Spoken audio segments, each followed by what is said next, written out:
আসসালামু আলাইকুম রহমতুল্লাহি ওয়া বারাকাতুহু। আমি মোহাম্মদ শাহুল ইসলাম। আজকের এই ভিডিওতে আমরা নবম দশম শ্রেণীর উপপাদ্য 19 নাম্বার শিখব।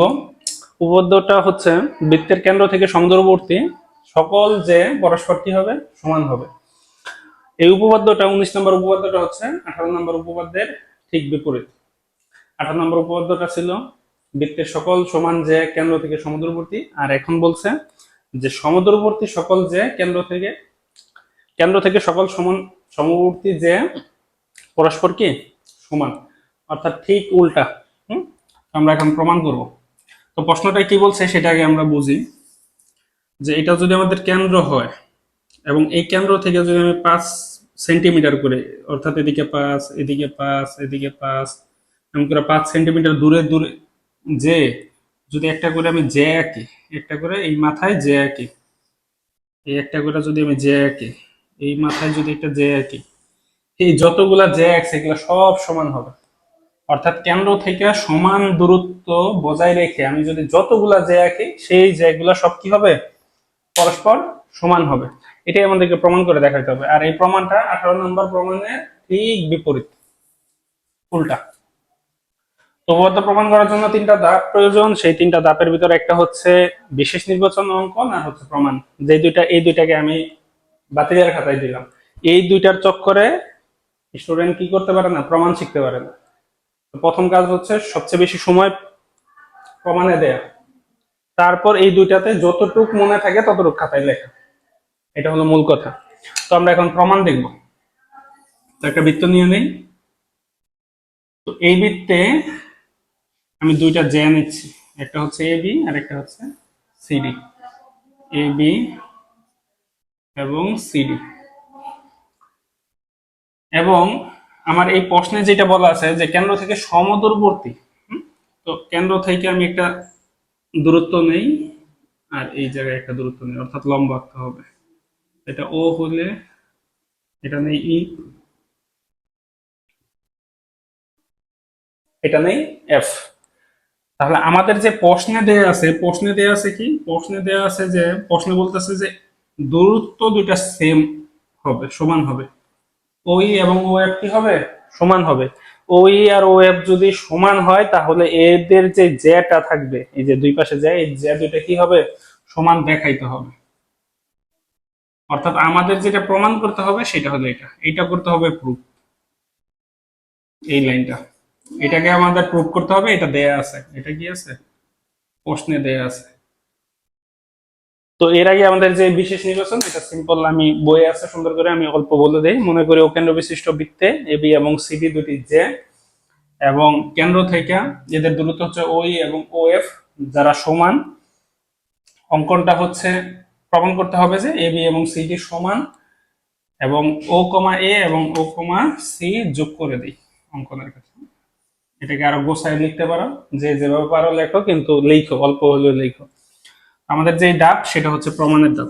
তো প্রমাণের ক্ষেত্রে আমাদের এই দুইটা ত্রিভুজ নিতে হবে সর্বসম প্রমাণ করার জন্য।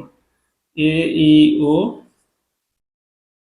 ও ত্রিভুজ সি ও এফ, এ এ এই জায়গায় হচ্ছে, এটা হচ্ছে কেন্দ্র আর এটা হচ্ছে বৃত্তের পরিধি।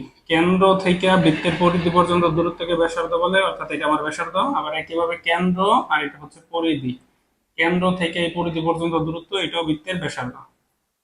অর্থাৎ এটাও ব্যাসার্ধ, এটাও ব্যাসার্ধ। তো ব্যাসার্ধ ব্যাসার্ধ কি হবে, একই বৃত্তের সকল ব্যাসার্ধ পরস্পর সমান, তাহলে ও এ এবং ও সি পরস্পর কি সমান।